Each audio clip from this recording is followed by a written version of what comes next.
When Saltburn came out, I heard some hype about it, but not from the usual cinephiles I follow online, but actually from the folks that don't really post about movies that often. This was intriguing to me because I didn't know it had a mainstream appeal. And then over the holidays, I began to see all kinds of posts pop up on Twitter and mainly TikTok about how insane the film was, how hard certain scenes were to watch, and then a viral trend of showing the film to their straight-laced family members during the holiday get-togethers.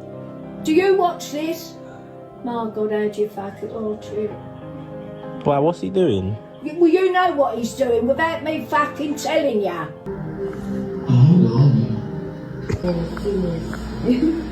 No way!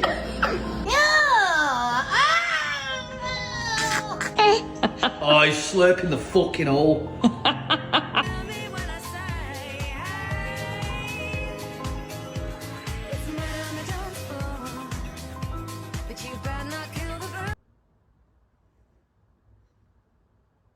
I felt confused. Maybe this movie was not what I thought it was. Is there some sort of horror element going on, or is there some really depraved depictions of sex? Why are people talking about a bathtub? I hadn't watched it because the trailer didn't really look that interesting, and I was saving my money for the time to see The Holdovers and Poor Things. This movie must be really fucked up because I haven't heard people talk like this since maybe that particular death scene in Hereditary. As I watched the film unfold, I started to enjoy myself, because I'm a fan of movies and literature about private schools and the adjacent experience. I really enjoyed reading A Separate Piece and Catcher in the Rye in high school, and I would watch Dead Poets Society with my mom a lot as a kid. The setup was pretty simple. This poor guy got into this prestigious private school, and he feels out of his element among the elites. Okay, cool. But there's something off about this guy. What it is, well, I don't know. He seems to have a thing for this one guy, Felix. Yeah, that makes sense. Jacob Elordi is possibly one of the most dashing men I've ever seen in my life. Ever. It's a mid-2000s period piece, so perhaps this will add weight to the drama. Oh, I get it now. This must be an erotic gay romance, and it must get pretty steamy. That's why the older folks, boomer types, would be so offended or appalled at the movie, right? I'm sad to say that this is not the erotic gay lifestyle fantasy private school movie I was hoping for, as the film shifts from school to summer break after the first act. Felix asks Oliver to come stay with him over the summer in the most elite rich person estate possible, which I thought could lead to a dynamic romance, but it does not. Instead, the film goes for the pretty basic commentary of rich people being gross and out of touch. That's my main problem. The film is not as smart as it thinks it is, which accidentally makes it fitting for the subject matter, a superficial film about superficial people. And that aspect gives way to just a bad time for me personally. I don't mind watching a movie about bad people, obviously. I adore challengers. But some of the bad people need to be interesting or approachable at least a little bit in different complex ways, but every single character is very much not so. And that may very well be the point, but that doesn't make for an enjoyable viewing experience to me. Watching it felt less like a film and more like a real-life situation where I'm having to meet my friend's parents for the first time, and it's insufferable, but I just have to hang out to the end of the afternoon and I keep my chill because I know it's likely it'll be a one-time situation that I normally don't have to deal with. I don't really buy Oliver's transformation, and I know what he's actually up to in the film, but even so, it's just not a realistic time frame. When he meets the family, he is so out of his element that it's awkward, which is expected. But all they do is one montage, which probably was about a month of the summer vacation, and suddenly he is very brave and forward and putting himself into conversations with the mother that are very high risk. I suppose you could ask how prepared he was as a person for this opportunity, and that's valid, but there's only so much he could fake at the beginning. This is not a logical amount of time to get in good with the family, I feel. As for the controversial stuff, the big scene I was waiting for was just him slurping jack-off water out of the bottom of the tub. Kinda gross, but pretty much the same thing as watching someone sniff a girl's panties. I didn't find it to be that crazy, not enough to spark such a controversy on TikTok. And when he eats out the sister while she's on her period, you don't even see anything explicit. I thought the imagery here was pretty obvious and on the nose, as it's a movie about eating the rich, but apparently it wasn't enough for folks. That's the thing. Oliver is a weird guy, he does weird stuff. People watching it seem to have just thought it was weird for the sake of being weird up until the quote-unquote twist, as if it wasn't leading up to something thematically, and that's the weird part. is that the whole film is structured and edited to where it's leading you up very naturally to the moment you see the backside of his grand plan. But the film treats this like you never saw any of it coming and that it's a big shock. It's like the film didn't even know what it wanted to be in that regard. And when I saw the reveal, I was like, well, yeah, what else would have happened? Felix just got alcohol poisoning? His sister just killed herself out of grief? Like, come on, man. Oliver being strange and off was set up at the beginning. And don't get me started on the lame imagery of their party costumes. And it's the execution of this that cemented the truth that this was another case of baby's first art movie. I really enjoyed Midsummer when it came out, but that film caught on as a trend, and folks started posting about it like it was the most insane fucked up movie ever. And then mentally ill women in their 20s started appropriating Danny as some sort of girl boss Yas queen, and praised the film for the wrong reasons. It felt like the same thing here. It was just off enough for suburban families to think it was strange, but we've seen this kind of thing before. I think the big one people compared it to was Talented Mr. Ripley. The build up to him taking over the empire just did not feel earned in the 2-hour running time. I feel it needed a richer and more detailed depiction of the family dynamics and hierarchy and the development between him and all of the family. And I hate saying this, obviously, but if it was a limited series, it could have been more fleshed out. A summer vacation just isn't enough time to plant the seeds needed in this example. If they could have expanded it, maybe let it go past summer vacation and allow more time for drama to develop and scandals to occur, I would have bought it more. The biggest example of this is when he fools around with the daughter and Felix is passive aggressive about it and Oliver plays it off. That was the only time the drama felt remotely exciting, to see how that was going to develop and possibly escalate, and how he was going to wriggle his way out, but it just falls flat. The film cinematographer carried this film on his back, and it's gorgeously shot, and I love the way scenes are lit. It brings an unsettling air to the estate, but unfortunately, the film is exactly what I was worried it would be, a pseudo-intellectual fairy tale instead of a hot gay summer romance.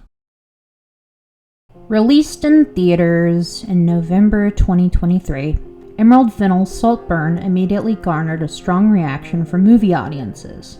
Some bought tickets to see Jacob Elordi, only to find themselves presented with scenes many moviegoers described as disgusting or outrageous. Others watched the film and immediately drew a connection to Anthony Minghella's The Talented Mr. Ripley. In Minghella's film, Tom Ripley pretends to be someone who graduated from Princeton in order to get close to Dickie Greenleaf, a rich, spoiled, and beautiful man who is vacationing in Italy with his girlfriend Marge. Tom becomes obsessed with Dickie, both in love with Dickie and in love with the idea of becoming him. Eventually, Tom's obsession turns murderous, and over the course of the movie, he goes on to murder 3 men. Fennell's Saltburn also involves homoerotic obsession, murder, and lies, but that's where the similarities end. Too many critics have reviewed Saltburn in comparison to what they think it should be, or say, rather than what it is. When the viewer meets Saltburn on its own terms, the experience is playful, grotesque, and tragic. The film opens with Oliver, the unreliable narrator, smoking a cigarette and recalling all the memories that will be shown throughout the film. And then we begin at the beginning of his story, with Oliver at Oxford, dressed in a tie and suit jacket. The rest of the students are dressed in a beautiful combination of lush and tacky clothing, representing the decade of the 2000s when this film takes place. This mix of garishly bright and brand-named clothing brings to mind reality shows from 20 years ago, and is used to show just how out of his depth Oliver is, dressed in his suit and tie.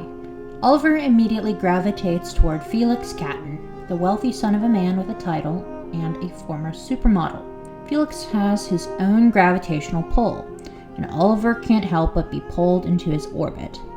Oliver is attracted to Felix's beauty, standing outside his window and watching as he has sex with another college student.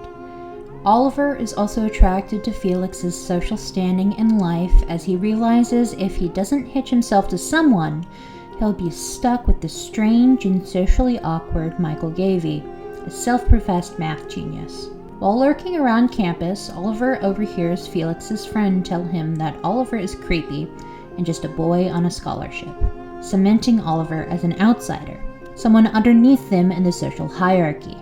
Felix soon grows weary of Oliver as he clings to him until Oliver comes crying to his room with the story that his father has died from cracking his head on the pavement. The ensuing scene where Felix and Oliver skip the end-of-term party sets in motion a plot that is remarkably symmetrical in its parallelism. Here, Felix invites Oliver to his family's estate, the titular Saltburn. They share drinks out of a bottle, and Oliver mentions how he used to make his mother throw up so that she wouldn't die. By necessity, we must flip to the end to see how this scene pays off. In the hedge maze at the Saltburn estate, after Felix learns that Oliver has lied about his entire life, including his father's death, Felix leaves Oliver's birthday party to have sex with a girl dressed as a fairy. There, Oliver confronts Felix, and Oliver clings to Felix, asking why his performance wasn't enough for him. Felix first suggests that Oliver needs to get help, and then when Oliver continues with his depraved speech, Felix states that Oliver makes his blood run cold. Oliver then shoves the bottle he'd been holding into Felix's stomach and darts to the corner to make himself throw up. Felix drinks from the bottle, which is his fatal mistake. The bottle contains an excess of drugs Oliver poured into it earlier. Felix had already been snorting cocaine, and this additional amount causes him to overdose, despite the cause of death not being explicitly stated in the film. This calls back to Oliver's story of making his mother throw up, as well as the story to how his father died. But instead of a story about poor, lower-class people living in squalor, the characters in the story transform into the upper-class son of nobility, and the man who could kill in order to claw his way out of middle-class drudgery and normalcy. Throughout the film, people situated underneath the ultra-wealthy and entitled are used as entertainment. The Cattons watch the low-brow comedy Superbad, as well as the horror movie The Ring, entertaining themselves not by going to the opera or some other form of upper-class pastime, but by having a movie night. This consumption of the lower classes continues in how Felix Farley and Venetia, Felix's sister, read Harry Potter and the Deathly Hallows, rather than the literature that Oliver chooses to consume in order to ascend to their level. After a luxurious dinner thrown by the Cattons, the guests retire to sing karaoke, a famously working-class pastime. Elspeth, Felix's mother, feeds on gossip and wants to hear every sordid detail about Oliver's pathetic life. Felix himself uses Oliver to make himself feel better about being so well off. He gives Oliver his money, offers him a room, but none of it is enough. Oliver wants to consume Felix, to become him, and this transformation is apparent the morning after the birthday party where Oliver is wearing Felix's boxers and robe. While the rich like to pretend to be poor, Oliver wants to ascend to a place where Farley, Felix's cousin, says he does not belong. At the birthday party, Farley states that Saltburn will be a dream that Oliver will tell his fat children about. He then tells Oliver to go back to the doll factory where they make Olivers, a callback to what Farley tells him before the end-of-term party at Oxford, where he tells him he's almost a real boy, implying he is some sort of Pinocchio puppet, only approximating their level of wealth and prestige. Farley fails to retain his place in the Saltburn estate when the patriarch James throws him out once Oliver insinuates that it was Farley who brought the cocaine that caused Felix to overdose. The room is painted in red as the curtains are drawn, and Venetia pours a glass of wine until it is overflowing onto the table.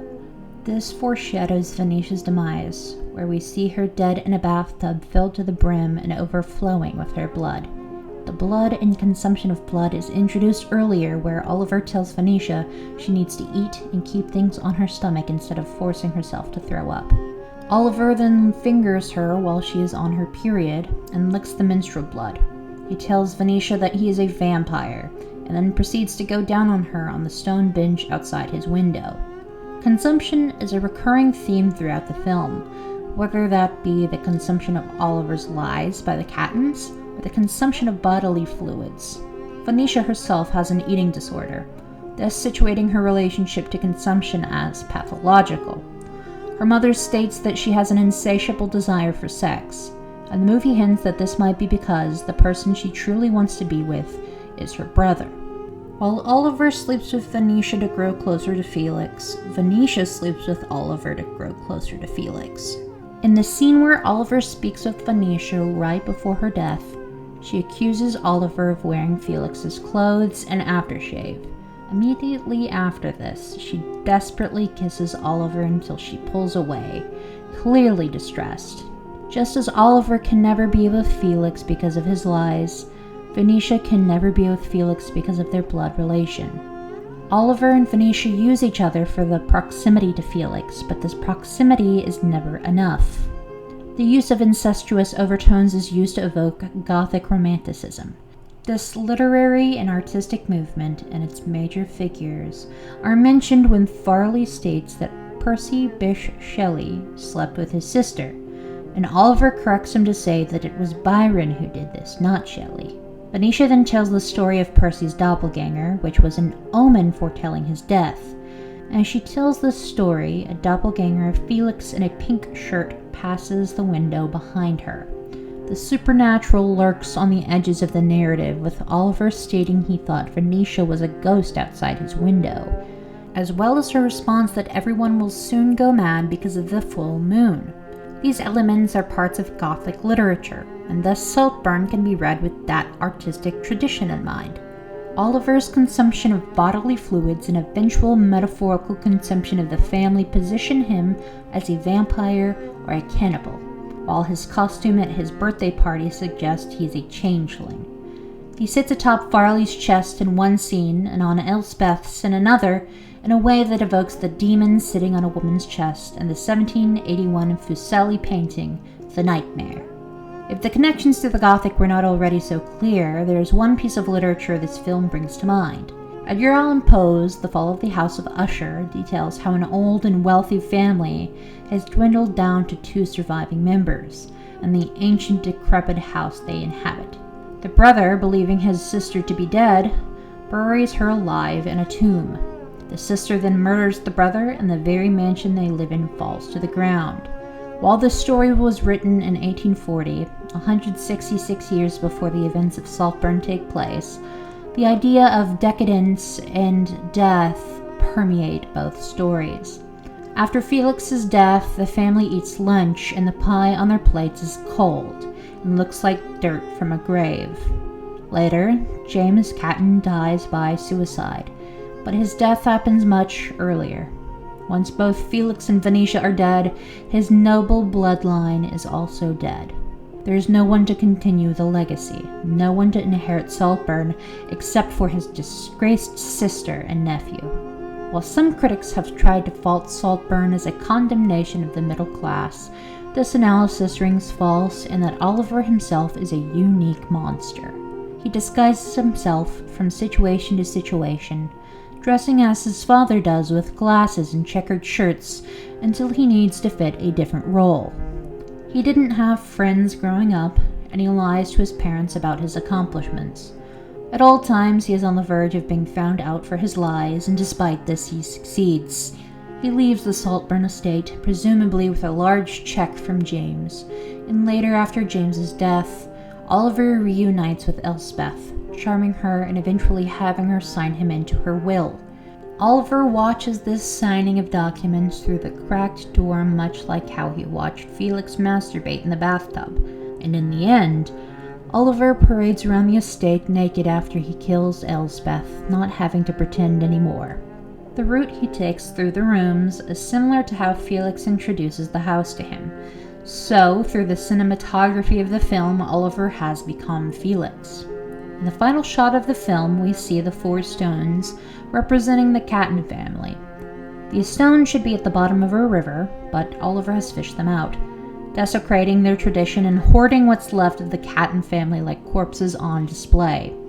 At Oxford, in the film's beginning, Oliver throws a stone to represent his falsely dead father, and later, after a long night of lurking around his own birthday party, Oliver tosses the bottle, the murder weapon, into a pond, as much a token of Felix's death as the stone with his name written on it.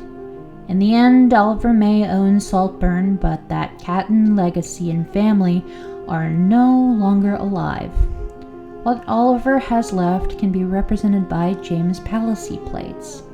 These casts of animals shaped artistically onto plates are suggestions of living things not alive themselves.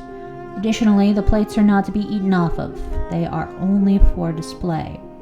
This speaks to how Oliver's relationship to Felix will never be consummated, and that while Oliver's possessions are rare and valuable, they are not alive, and are meant to be admired from behind a glass case. The viewer might see the murder of the Catton family as a central tragedy of the film, but there's also another. The position and identity that Oliver wishes to embody is one that is growing obsolete. This idea is embodied by his very presence at an institution such as Oxford. He didn't have family connections or prestige to gain entrance to Oxford. He wriggles his way through the cracks in the ceiling using his scholarship, and once through, he seeks to gain social capital. Once at Saltburn, Felix parades Oliver through the house, pointing out all of the dead relics in his father's study. Saltburn itself is a relic of the past, and its inhabitants are all spoiled dogs sleeping belly up, no longer rulers with any real political power. At James's dinner party, Farley and Oliver look at the paintings of various kings named Henry, and as the family mentioned earlier, most of James's friends in attendance are named Henry. These people are not powerful kings. They're idiots with vestigial identities who make fools of themselves singing karaoke. James does not seem to have any sort of occupation besides presiding over the Saltburn estate, and he jumps at the chance to wear a suit of armor at Oliver's birthday party, another functionless relic of the past. Oliver has inherited an estate with much prestige and monetary value, but he himself is no one, a changeling in charge of a house full of dead relics. The tragedy is that of the circumstances of Oliver's birth, combined with his aspirations. He might kill and consume the entirety of the Catton family, but that does not give him the symbolic power of their name. What Oliver will try to do with his newfound wealth is unclear. He has no connections to his family. He has no friends. He has no one to share his life with, and he is alone save for those hired to maintain the estate and wait on him. Throughout the film, Oliver acts opportunistically, never truly anticipating the effect his actions will have on his material situation. It's a possibility that while Oliver is pleased that he has accomplished his goal of ascension, he has not processed that he has no royal subjects, no living kingdom to preside over. He sits on a throne after several murders and schemes, much in the way that Shakespeare details in his play Richard III. In fact, Farley mentions wanting to have sex with King Richard III while talking to Oliver because he states that Richard would have something to prove and would put in the work. A clear nod to Oliver's work to try to win the Catton's favor. However, the film does not end like Shakespeare's play. There is no moral message to the audience about Oliver's actions. Oliver is victorious, and we will never know if he does succumb to the same fate as King Richard III. This story is about Oliver's ascension as the choir in the opening credits sings Zadok the priest with the lyrics proclaiming Oliver Quick instead. Oliver thus ends the film as the king of an empty castle, while the toy box of the Catton players dances for his enjoyment just as he danced for them. What does Bram Stoker's 1897 novel Dracula have in common with Emerald Fennell's 2024 movie Saltburn? The differences are vast, but there is one key thing they have in common. They follow a devilishly handsome man in a big house with a curious preoccupation for human fluids. Saltburn features many themes about class divide and the performativeness of wealth, but the theme that most connected with me was a bit more primal. To me, Saltburn is a film about the human mouth as a portal to power, and the act of consumption controls the flow of that power. Saltburn very much owes a debt to the genre of Gothic fiction, a literary genre that is steeped in giant old buildings and a fear of the supernatural. Its very name owes to the architectural style of the Saltburn mansion. Gothic literature is also steeped in class commentary. It was originally targeted at middle-class audiences, and in its early days often featured villains who were the ghosts of rich men slain in the wake of England's political upheaval in the 1740s. As time went on, the aesthetic motifs of Gothic literature remained consistent, but its philosophical motifs evolved with the changing politics of those who read and wrote it. Most notably, and relevant to this essay, is the 1897 novel Dracula, which popularized a creature that is more tied to Gothic fiction than any other, the vampire. Dracula and Oliver are framed in subtly similar ways. Both use sensuality to their benefit. Both are framed as outsiders coming to a place they are not from and taking advantage of it for their own gain. Thirdly, and most consequently for this essay, both characters use their mouths to get ahead in the story. Both characters are gifted speakers that can use words very well to get what they want. Dracula's abilities go so far, he can put people in a literal trance. Alison Oliver's performance implies that Oliver puts her in a similar state when he whispers in her ear that she will eat tomorrow. However, trances are not the primary way Dracula uses his mouth. Oliver Quick's actions repeatedly involve the human mouth, his own as well as his victims', in some cases more directly than others. The most obvious example of this is the film's most infamous scene, where he drinks Felix's semen from the bathroom drain. Later in the maze scene, Oliver brings his mouth tantalizingly close to Felix's to throw him off psychologically and set up Felix to accept the poisoned bottle that will be his doom. As previously mentioned, his voice seems to have an intoxicating effect on Venetia. When the interaction becomes physical, he doesn't really kiss Venetia. His mouth is agape as though he's trying to swallow her face. We can see a string of saliva connecting them once the kiss is concluded. He shoves his fingers in her mouth and proceeds to perform cunnilingus on her. In the scene where Oliver assaults Farley, the very last thing we see is not Oliver kissing Farley, but Oliver placing his lower jaw into Farley's mouth. Oliver's mouth is wide open in a subtle smirk. Meanwhile, Farley's primary means to protest this assault is obscured. With the older residents of Saltburn, Duncan, Elsbeth, and James, this mouth motif is a bit more subtle, but I believe a case can be made that it's still there. The runny egg scene is interesting because we know from the film's ending that Oliver is a liar and does very few things unintentionally. It's entirely possible that Oliver has no such stomach issues with runny eggs and just wanted to force Duncan to redo his food. Duncan is clearly upset by this. It's one thing to be a waiter to the dim upper crust of British society. It's another thing to be a waiter of a working class outsider. Oliver never consumes the bodily fluids of either of the Catton parents. He is able to stay in their good graces by shutting up and eating the bloody pie when the family seems on the verge of breaking down, maintaining the illusion of everything being okay and pleasant in spite of Felix's death, a task which Farley fails and is ultimately the final straw that gets him kicked out of Saltburn. At the end of the film, James Catton, one of the few characters Oliver can seduce, puts his foot down and forces Oliver to leave Saltburn temporarily. James passes away, leaving an opening for Oliver to swoop back into Elsbeth Catton's life and back into Saltburn. In the end, when Oliver comes back to kill Elsbeth, he doesn't stab her, he doesn't choke her, he removes the tube keeping her alive from her mouth. The revelation of Oliver's coordinated dismantling of the Catton family doesn't undercut Saltburn's themes in a material way, but it certainly undercuts the emotional impact and the fear that Oliver represents. The cognitive abilities needed to pull off his ruse are beyond the abilities of any character shown in the film, and would require quite a bit of luck to pull off. I don't bring this up to contend that Oliver is a literal supernatural being within the world of the film, but to illustrate why the ending undercuts the emotional impact of the story built up prior. Before the twist, Oliver is a stranger you invite in your life as a friend, but your rose-colored glasses prevent you from seeing the envy they have for you and all that you have. After the ending, Oliver is a scheming 300 IQ maniacal genius.